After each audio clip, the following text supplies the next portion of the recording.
I love ghost towns, and for years I've been wanting to see the ghost towns of Nevada. I've heard so many stories. My parents went to a lot of ghost towns in their Jeep in the 70s. And I know it's not the same now, but that's okay. I'm easily entertained.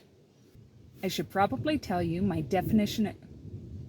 Wow, listen to that thunder.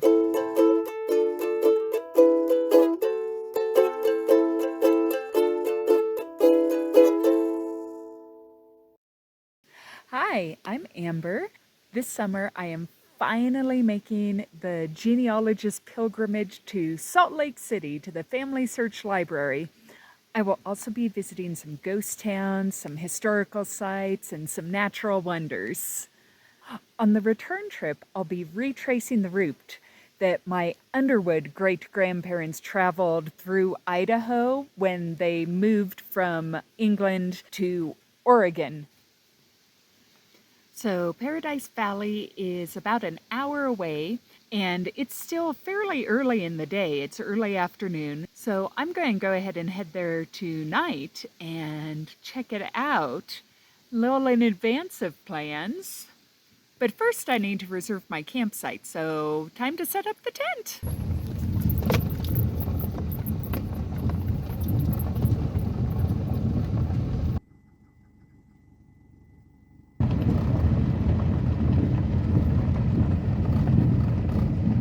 Thank you, cows. Thank you.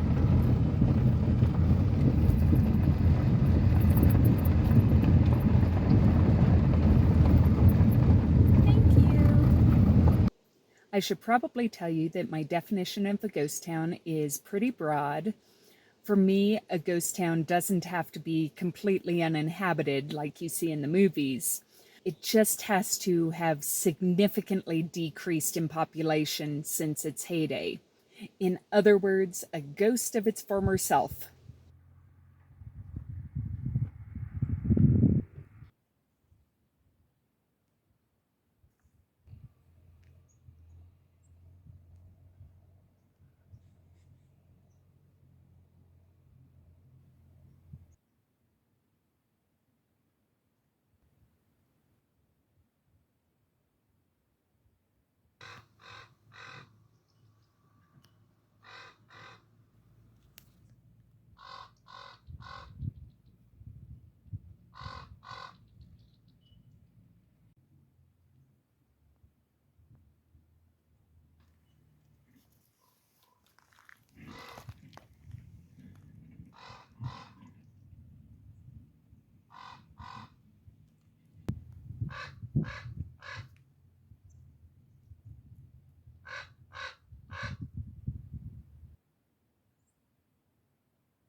So, anyway, Paradise Valley.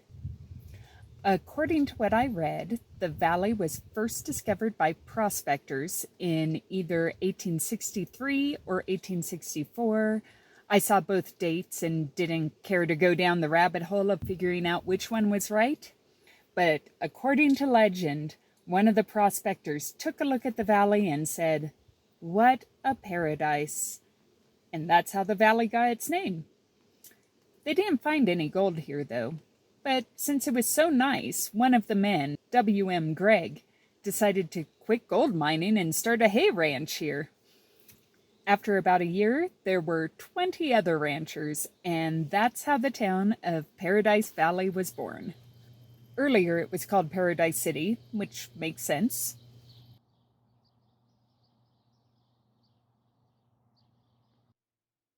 Now, obviously, the prospectors weren't the original discoverers of the valley because the people who were already here knew all about it. And they weren't too keen on all these ranchers invading their land. But, as they say, history is written by the victors. So what you read talks about Indian attacks, which from the settlers' point of view is what they saw.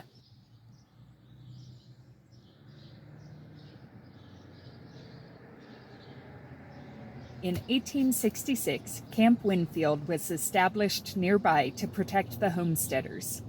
And by 1869, the Indians, probably euphemistically, weren't a problem anymore. So the camp was abandoned and the city kept growing.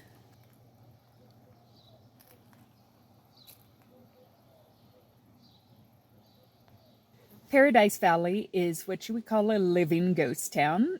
It's actually even bigger than I expected it to be.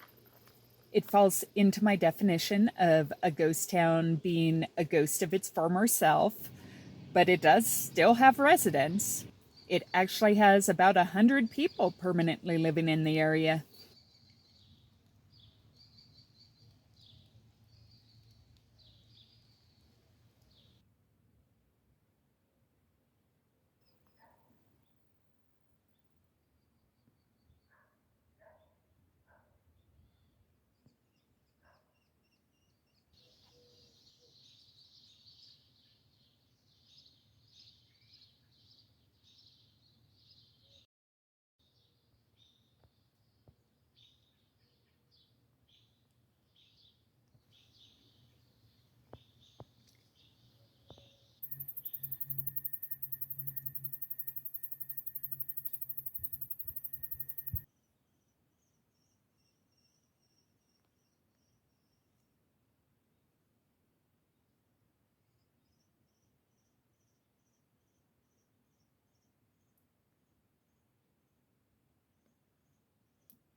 This seems to be the most famous building in town. It's even on the National Register of Historic Places. It's called the Micca House. Not sure if I'm saying that right.